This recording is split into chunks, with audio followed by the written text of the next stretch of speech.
All right, I already see Leroy shaking his head and laughing, so we'll Go bring ahead. him in What's here after Leroy this laughing read. about? Leroy today is brought to you by Aura Frames. Guys, the holidays are officially here, which means gift hunting season is on, and if you want something meaningful, personal, and guaranteed to get a reaction, Aura Frames is the gift that delivers every time. It's not just something you wrap, it's a way to share memories, because Aura isn't your average picture frame. You can preload the frame with photos before gifting it, so when they plug it in, the memories are already there. No apps to figure out, no setup headaches, it's just instant smiles. I'm thinking about getting one for my mom to put pictures in with my nephew. And for a limited time, you can save on perfect gifts by visiting auraframes.com to get $35 off Aura's best-selling Carva matte frames, named #1 by Wirecutter, by using promo code LOCKEDON at checkout. That's auraframes.com, promo code LOCKEDON. This deal is exclusive to listeners, and frames sell out fast, so order yours now and get it in time for the holidays. Support the show by mentioning us at checkout. There you go, Leroy. What's up, Leroy? Leroy, were you out there protecting the Block M too? No. Well, first of all, let me say this. Congratulations to the Buckeyes. Thank you. They won. I'm not going. They dominated. They were a better team. Like, there's no questions about it. I think one of the things that I've noticed during the course of the year, between Michigan and Ohio State, is that they both had young quarterbacks. One had to be thrust in a position because of his surrounding talent, and the other one had an opportunity to grow and get better as the season went on. And you could clearly see that, evident by every time during the year when you had to put pressure or get a play out of a young quarterback, especially for Michigan. I mean, you couldn't just chuck it up and have somebody go and make a play. And so, but that's all right. I tip my hat. I'll wait the excruciating 364 days until next year, and we'll go at it again. All right. Leroy, I know you just heard us talking about Deshaun Watson. Daniel Oyefusi said that Deshaun will get individual work today, and the next steps could possibly be Deshaun getting scout team quarterback reps in practice. So with that information, do you think Deshaun actually takes a snap for the Browns again this season or ever? Yes. Because why not? Like, you might as well. Like, of all here, it's not Deshaun's fault. It's not Shedeur's fault. It's not Gabriel's fault that your best option is Deshaun Watson. For whatever reason. Being young, need time to develop, whatever that reason is. That being said, you guys don't think that you could be put on injury reserve and be healthy? Exactly. That's what I said. No, you didn't hear what we said. He wouldn't. Okay, go. Why would he agree to that? He ain't got no choice. What do you mean he has no choice? What are you talking about? He has no choice. He has lots of choices. If the team says I'm putting you on injury reserve, what you gonna do? He could create a stink if he wanted. He could create a stir. He could create a stink. And if he wants to play in this league and he's healthy, what's that? What? And? What do you mean, let me ask you. The league can't put somebody on IR. They couldn't put me on IR and say I'm hurt. If I said I'm not hurt, I'd go to the union. Okay. Right. Guys don't normally do that. You're right. It happens. Okay. It definitely happens. Okay. But he could, if he wanted, make a stink about it. Here's the other issue. He's got guaranteed money. Yep. What the team chooses to do with him, with his guaranteed money. Well, they don't have to play him. Right. But legally, they have to put him on the active roster if he's healthy. Especially if he's not going to cooperate, because if he was going to make a stink. But either way, I don't know. Why do you think he's going to play? At this point, don't you want to see what Shedeur has? Well, I'll use Shedeur's words. Okay. This was me after a week. Imagine how much I'll get better in a whole offseason, which he already had, by the way. And I'll say this about sometimes he says things and is not reading the room well. And I would say when you say something like that, you're kind of saying that I didn't do anything to get myself ready before now. You know what I mean? And it may not be the case, But it's a bad look. You should never say that, because most quarterbacks who aren't starting, you usually hear the company line, and I'm gonna do everything in my preparation as if I'm playing, so that when my opportunity comes, I'll be ready. And he could very well be doing that, but that's not what he said. You know what I mean? Right.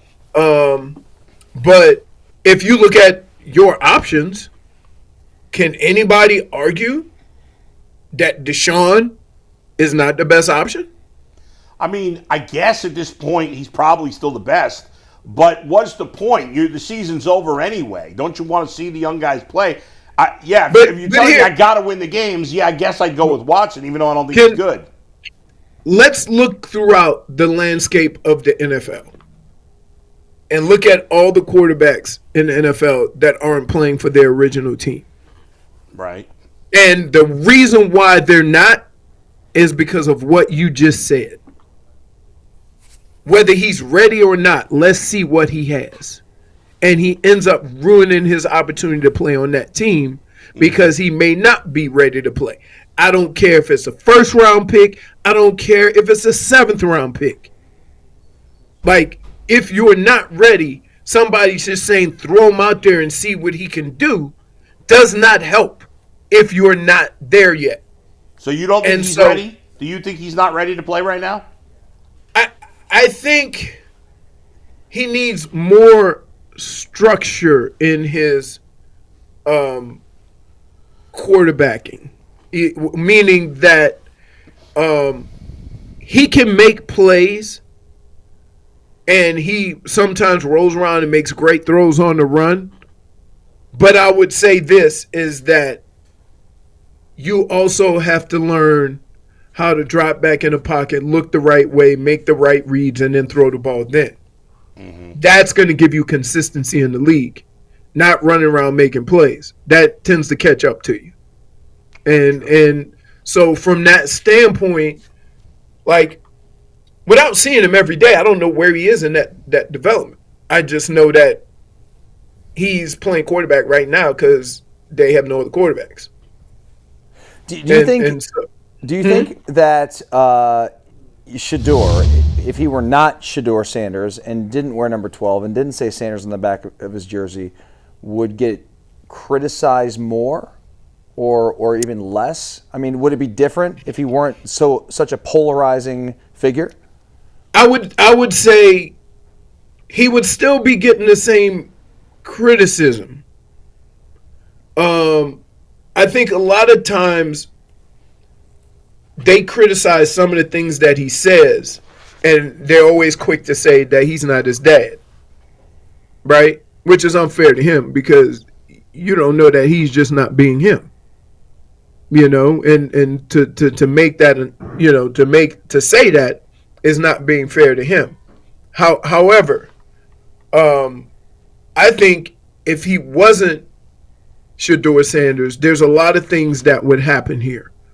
One, we wouldn't be looking at him and saying, oh, he was supposed to be the second quarterback in the draft. Why did he drop so much? That's right. He would have just been known as a fifth-round draft pick that probably has some talent but needs to develop.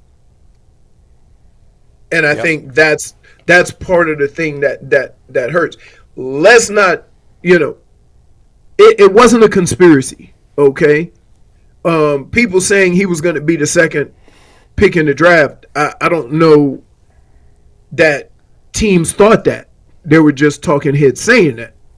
And so what ends up happening is when he dropped, we automatically go to every other thing other than his skill set and the development that's needed out of him. And that part is unfair to him because he was claimed or deemed to be, I mean, remember, the year before they were drafted, the conversations were, who do you want, Shedeur or Cam Ward? Yeah. And so the fact that he dropped to where he did to get drafted, he already comes in with, you know, this stigma on him as to, well, why wasn't he the second pick second quarterback taken, and why was Dylan Gabriel taken before him? What's going on with him? So he's already got some of these things on him that kind of hinders his ability to go out and become a professional. But he's got to fight through that, and I think that he's shown that he can make plays on a football field. Now it's about making plays as a quarterback, dropping back in the pocket, reading the defense, getting his team lined up correctly, getting his team in the right play. All these things a coach has to feel comfortable with your abilities to do before you even throw a pass. I wanted to ask you about that, Leroy. We saw the game plan against San Francisco. They ran the ball a ton. Weather conditions played a big role in that. I totally get that. But on their one scoring drive, they ran the ball 8 times. In the 9th, they've had to play action. Shedeur hit Fannin. Really nice execution on the play. They scored. Over the next 5 games, let's just say Shedeur has the runway over the next 5 games. For the Browns to make a proper evaluation on whether or not Shedeur can be their franchise quarterback moving forward, do you believe they have to take some of the guardrails off the game plan to allow him to show more, or do you kind of like how Stefanski and Tommy Rees and this offensive staff game plan against the Niners, heavily featuring the run to make his game easier? I think, and let's think of it this way. If you have a quarterback that's quick to take the ball and scramble and run or whatever, to put him in certain situations to throw the football is kind of being unfair. So what they did was they kind of rolled him out to give the appearance that he was scrambling to start. And those seem to be pretty productive plays. You roll him out, he threw the ball well in some of those situations. The other thing that I would say is that, like, while we sitting here talking about the quarterback,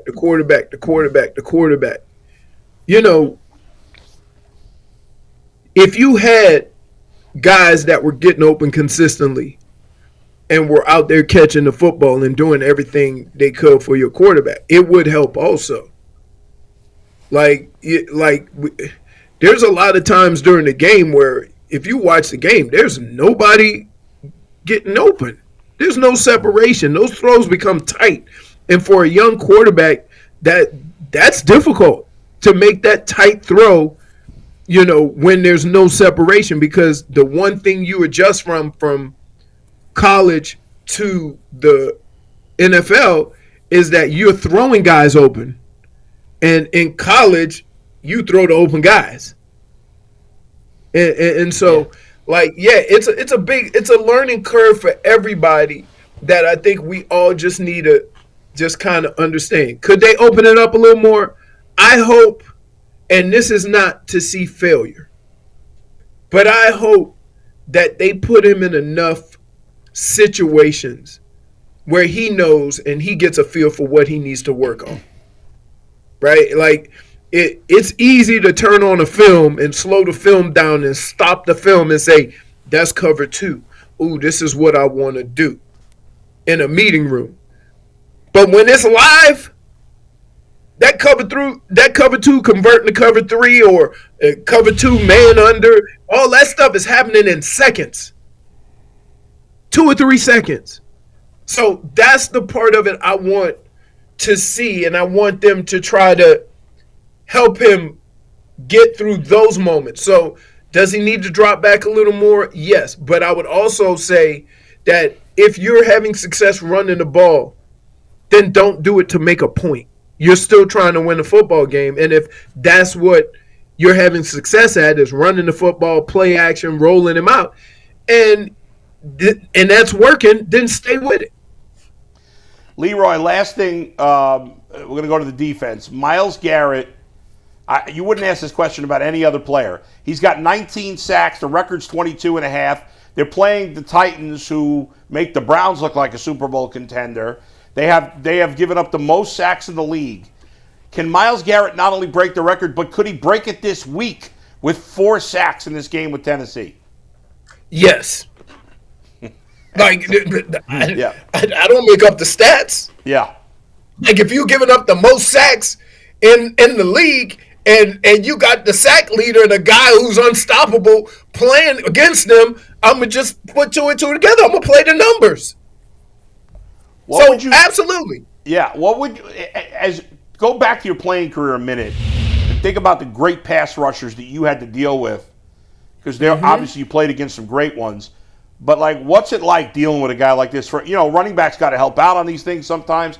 Like, what's it like dealing with a monster like Myles Garrett? Well, first of all, yeah, you have to take your offensive lineman out to dinner after the game because he's going to be mad at you. Because here's what happens. When the offensive linemen have one of those days against a Reggie White, against LT, against Bruce Smith, when you have one of those games, and you're going to be mad all week, you're going to be concentrating, you're going to be mad, and in the back, in his efforts to help you, that means chip or, cut a guy when he's on the inner line of scrimmage or something like that. What ends up happening is you piss that guy off more. and now and so you get back in the huddle and your offensive lineman is staring at you. You think you helping him out, and he looking at you, and basically you've made it worse for him. So it's a back and forth thing. It's a thing that you got to work well with your offensive lineman. You got to they'll slide the protection to him. But here's what makes what Myles is doing and unbelievable is that while people think it's just one pass rusher, the reason why he's getting single and just a back chipping and you can't kind of turn the line towards him is because the job the other guys are doing on defensive line. Yeah. And so they are getting Myles in a position because of the job that they're doing where you can't just slide the protection to him every time. You can't just double him with a guard, or you can't do it. And then if there's a weak spot on your offensive line, Myles Garrett may be inside. And now what you going to do?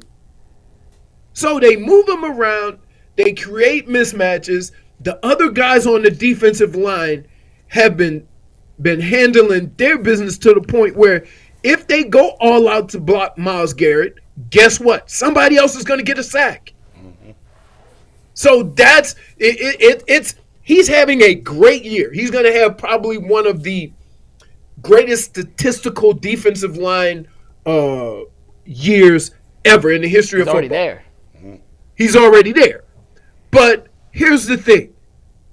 If not for the job of those other guys, if he was the only pass rusher, go look around the league when you talk about one defense that only has one dominant pass rusher.